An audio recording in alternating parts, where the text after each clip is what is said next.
Hello, welcome back to the channel in baby goat land.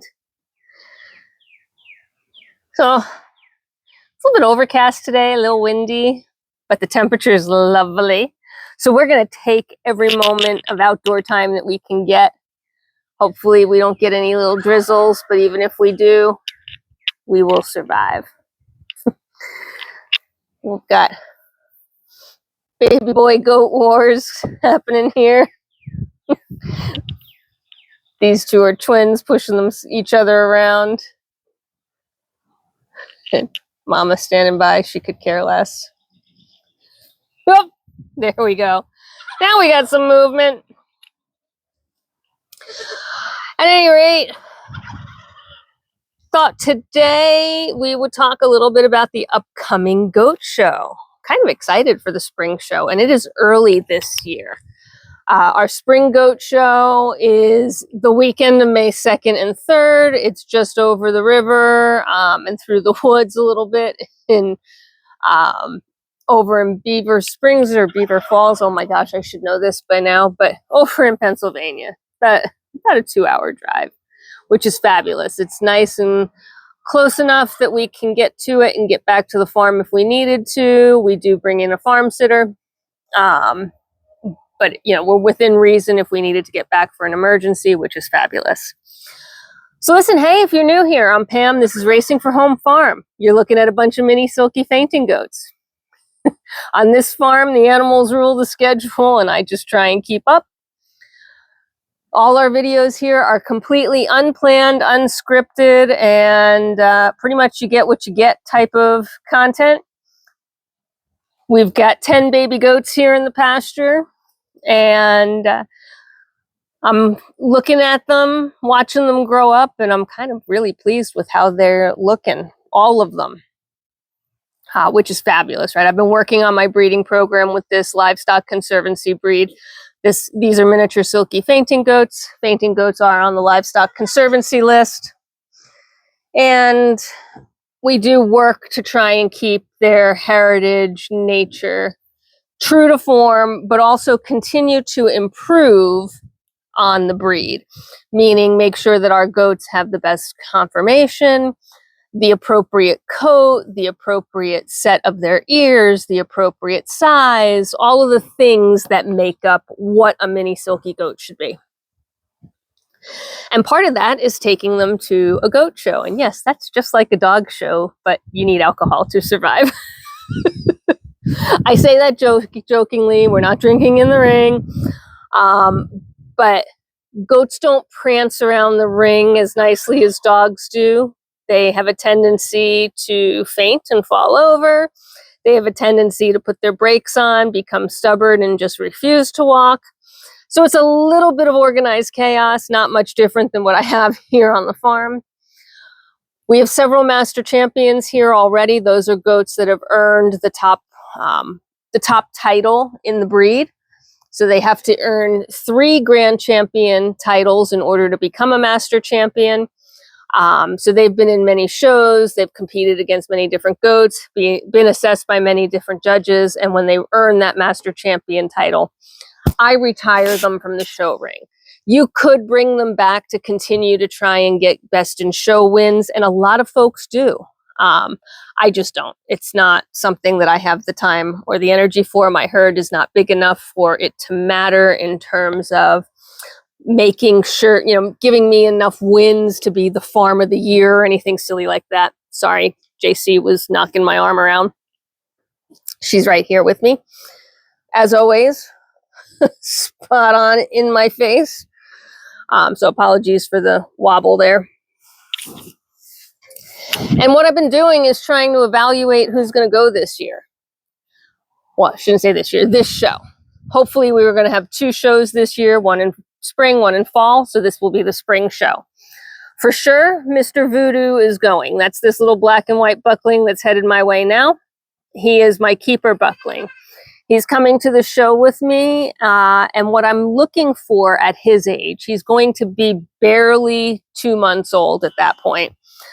In fact, he will have just turned 2 months old the day of the show. So what I'm looking for is not an assessment on his coat, on his personality, not even really an assessment on his capability to breed. I'm looking for an assessment of his structure, his conformation, and his alignment to breed standard in that sense.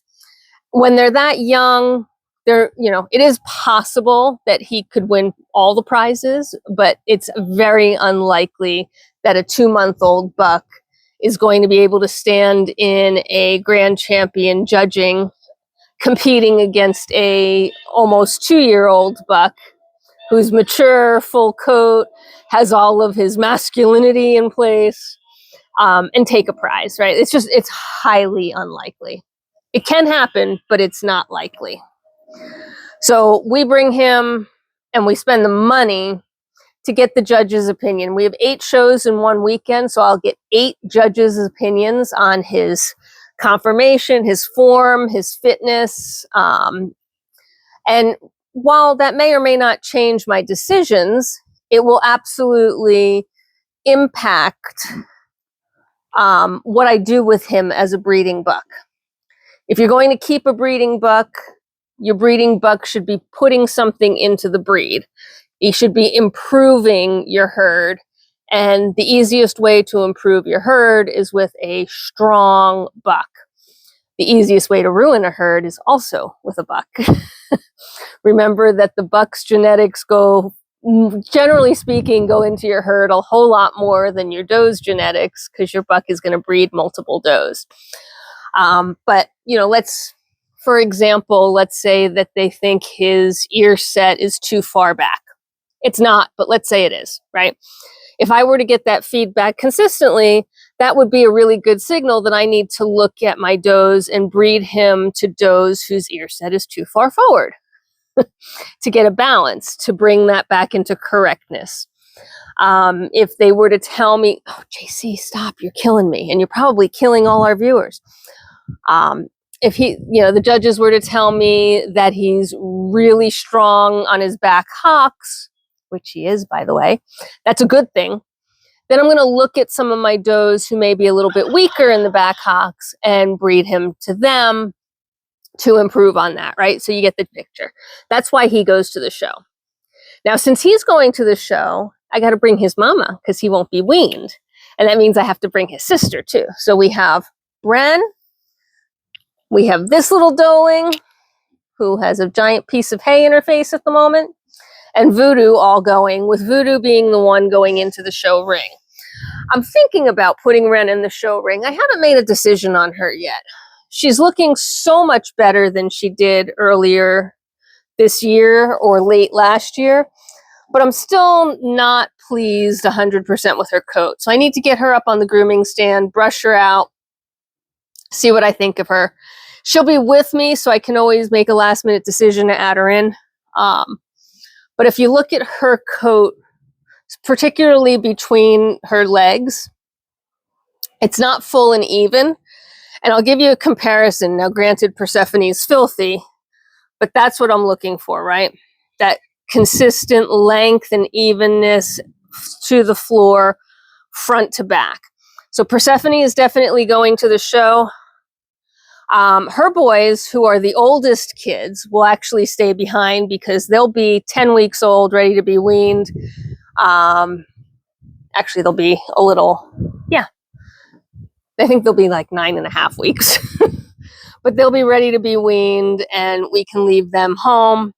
And that's perfect because they'll get adjusted to being without mama for a couple of days, and then the next weekend they start to go to their families. So that works out really well. So Persephone is going in the show, and I have high hopes for her. And the other goat that's in contention is Misty. Misty is Persephone's mom.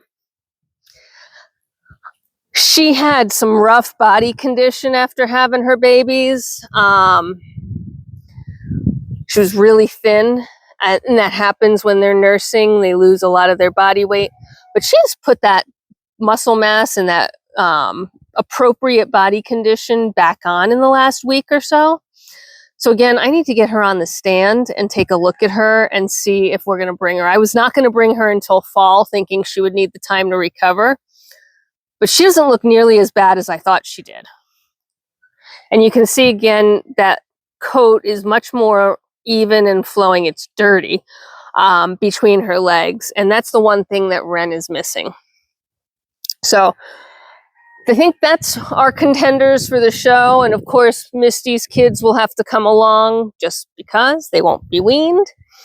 And I think, you know, we'll have a trailer full of goats that aren't going in the show ring, but are traveling companions.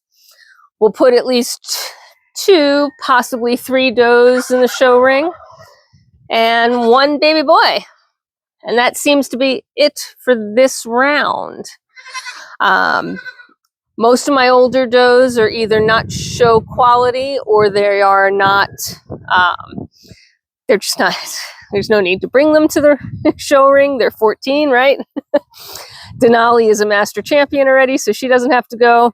And Lotus has 2 legs of her master champion. So she's won grand champion twice. I would love to bring her and put her in the ring, but do you see how slow she's moving nowadays? She's getting older. She's not 14 by any means, but she's getting older. She's getting a little stiff. I think her show days are over. I think we're going to retire her and she's going to fall short by a leg, and that's just the way it is. She's still got a beautiful coat. She's a gorgeous goat. I absolutely love her for everything she puts together, but I don't know, taking her to the show might be just a little too much for her this year. We'll see though. I could change my mind at the last second. Wouldn't be the first time I've done that. We took Sock Monkey to the fall show last year, and as you can see, her coat, well, maybe you can't see because of the background color, but her coat is not floor length at all. Having kids for the first time did not give that hormonal surge and, you know, push some growth. So unfortunately, she's not show quality right now. She's got beautiful structure. We got a lot of great feedback from the judges about her. She just needs coat. So if Voodoo comes into his coat this year the way I think he will, the way he should based on his mom and his dad, I'm probably going to breed him to Sock this year because he'll put some coat on her kids, and I would really love to keep a doe from her. This year she didn't give me any does, so I didn't have to think about it. She gave me 2 beautiful baby boys who, while I would love to have kept because they're stunning, they've got a great home together. I'm excited for them, and I didn't need more bucklings, and I can't breed them to most of my does because they're too related. So things work out for the best this year. Maybe next year I'll get a doe from Voodoo and Sock, and that would be awesome. Anyway, those are thoughts on the show.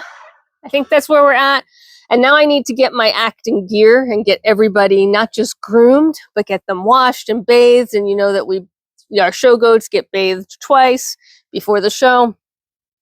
And I've only got 3 weeks to get this done. So I'm in crunch time at this point, and that's why decisions have to be made. Show registrations have to be sent in. I have to make some commitments, and I really got to get going on all of the prep work. So with that, I'm going to leave you. If you haven't already hit the subscribe button and you're still here almost 14 minutes in, hit the subscribe button. You know you want to. And until next time, I've got work to do. Bye for now.